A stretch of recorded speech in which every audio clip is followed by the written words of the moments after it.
Luckily, my new school became much happier than my home life. One day at school, I asked around to see if I could get an English tutor, since I still wasn't comfortable with the language. All the kids recommended the same guy, someone named Gavin. He tutors for volunteer hours, so it won't cost you anything. Plus, he's gorgeous. Every girl at school has a crush on him. Oh, well, I'm not looking to date at the moment. I just want to pass my classes. But when I met Gavin in the library that day, my heart skipped 10 beats. He looked like a storybook prince. How could I concentrate on homework with that smoke show up in my space? Are you okay?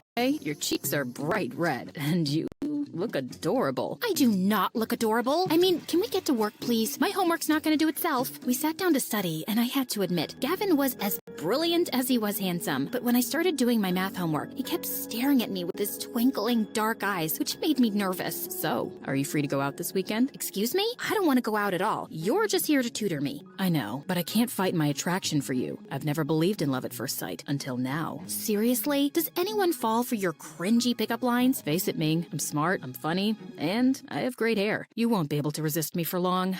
I couldn't help rolling my eyes at that. Maybe I should get a new tutor. Except that same week, I ended up getting an A on 2 exams. See? I don't disappoint. Now will you go out with me?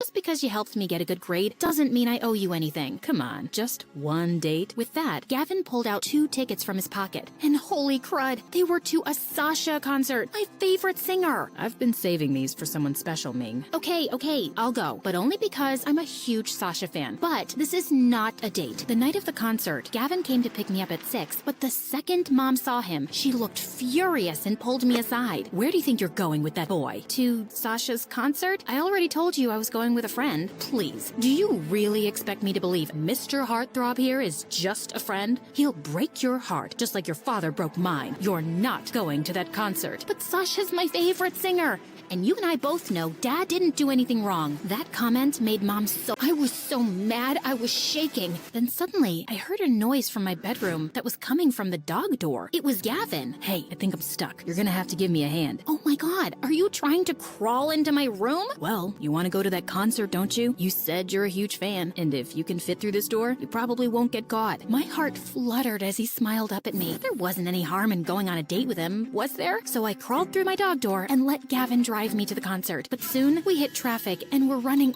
over an hour late. This is all Mom's fault. It's because of her we left during rush hour. She's becoming even more of a train wreck since the divorce. Your parents are divorced? Wow, small world. Your parents are divorced too? Well, actually, Mom left us a couple of days ago. She met some guy at work and is leaving my dad to be with him. Wow, I'm so sorry. It's fine. I'll get through it.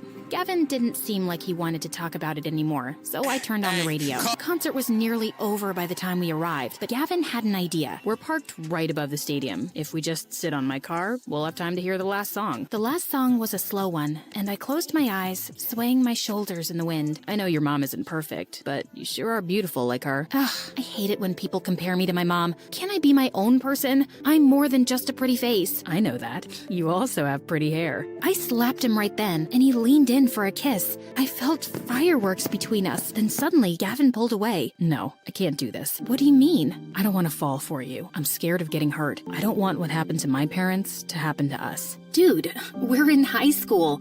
I'm gonna run off with some other guy. Your parents' failed relationship doesn't mean you have to live in fear. But Gavin just said taking me to the concert was a mistake and started driving me home. I felt like such an idiot. He was the one who'd asked me out. I'd let him drag me hours away from home at midnight so I could give him a chance. Thankfully, Mom was in bed when I got home and I fell asleep with no trouble. Then at around 5 a.m., I felt someone's hands on my head. It was Mom. Ming, go back to sleep. At that second, I spotted a pair of scissors in her hands. What are you doing with those? And why are you holding a strand of my hair? Are you cutting my hair in my sleep? I just need a couple of strands. What? Why? Please don't ask questions. No, I will ask questions. You can't just cut my hair in my sleep without telling me why. Watch your tone, young lady. I'm not doing anything wrong here. You need to learn to respect your elders and bite your tongue. Mom stormed out of my room and slammed the door. She grounded me for a week, but I wasn't gonna let her scare me. While Mom was at work, I crept into her bedroom and searched her closet and all her drawers for evidence of something. Then finally, I lifted up a blanket from her bed and almost had a heart attack. On her bed was an open cardboard box with a pile of my hair strands. How long had she been collecting my hair?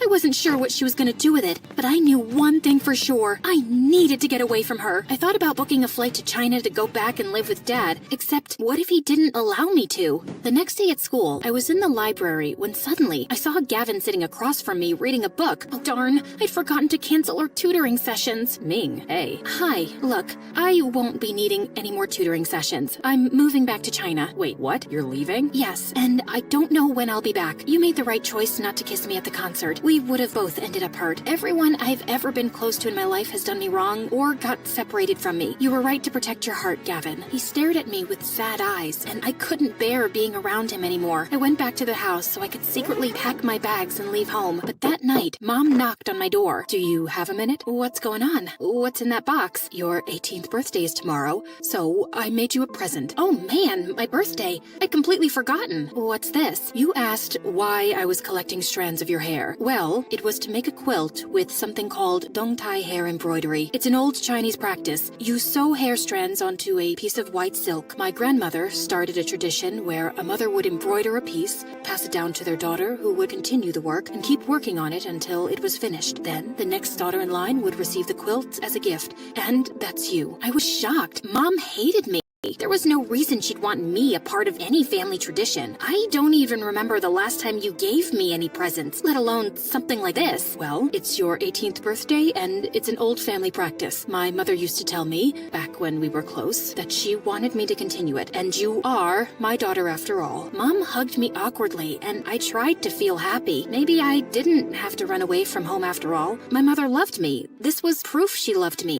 I still couldn't sleep that night. I felt in my gut something was off. That Mom didn't give me that blanket for the reasons I thought she did. Suddenly, I heard voices coming from the other room that sounded like a FaceTime conversation. I can't believe you made me go through all that work to give Ming that dongtai blanket. She barely even said thank you. I shouldn't even have to ask you to pass that blanket down to your own daughter. I had to offer to take Ming for the summer so you'd agree to do it. Like I haven't already passed down enough to her. Ming is prettier than I ever was and won more pageants than I ever did. I did what you told me. I gave her the stupid quilt. What more do you want from me? Well, that all made more sense. Of course Mom hadn't changed, and of course she hadn't grown to love me. I refused to speak to both her and Dad that week, and one night, after Mom went to sleep, I threw the dongtai quilt into the fire with my strands of hair and 2 generations worth of work. At school, I still saw Gavin, but I avoided him too. After all, I told him I was leaving the country. On the last day of the semester, I was taking my finals, but I was panicking because I didn't know any of the answers. I hadn't been able to find a tutor as good as Gavin, and now I was the last one in the exam room. I tried to calm myself with deep breaths when suddenly some kids ran in screaming, pulling the examiner's arm. Miss Benson, someone broke into your car. And that's when Gavin walked in and sat next to me. We only have like 2 minutes tops. Give me your test. I'll finish it for you. No, Gavin, I can't ask you to do that. But he'd already taken my test and was filling in the answers. Why was he helping me? So, obviously, you didn't move to China in the end. No, not yet, but I still might, just to get away from everything and everybody. I don't understand, Gavin. Why did you do this for me? Because I still care about you, Ming. I know I wasn't ready to kiss you that night at the concert, but part of me regrets that. Really? Yeah, I don't want my parents' divorce to scare me away from falling in love. You told me that night, nothing is worth living in fear for. Gavin pulled me close, and I felt my heart skip a beat. Maybe you're right, Gavin. Just because my mom didn't know how to love me doesn't mean there aren't other people out there who do. You mean like me? Slow down, buddy. We're not there yet. I leaned over and kissed him right then. For the first time in ages, I walked home feeling happy. But when I entered the house, I found Mom sitting in front of the fireplace, crying. I can't believe you burnt the family quilt. A 3-generation quilt. It wasn't a 3-generation quilt because you were never gonna pass it down to me. You only did it because Dad told you to. You know what? I'm done putting up with this. I'm moving out of this house. I'm not gonna live with you anymore. That summer, Dad let me stay with him in China as he promised, and Gavin and I applied to the same college and got in. Even after returning to the US, I didn't see Mom, and I also blocked her phone number. But one night at college, I was awake studying when I got a freaking fucking message from Mom on TikTok begging me to call her. Jesus, she created a TikTok just to get a hold of me? I finally gave in, just to get her off my back. Oh, honey, I'm so glad you called. I've been wanting to talk to you and make amends for a while. It's a little too late for that, Mom. I really don't have time to talk. I have midterms tomorrow. Ming, you didn't let me finish. I've been seeing a therapist and working through my issues. I want to be better. I want a fresh start. Well, I am glad to hear you're finally getting help. I know you've been suffering for a while, but I can't just forget the way you've treated me all those years. Maybe one day I can forgive you. I just don't know when that'll be. I understand. Well, if you ever do want to start over, my home is always open to you. I love you, and I'm sorry about everything. Thanks, Mom. I've always wanted to hear those words from you.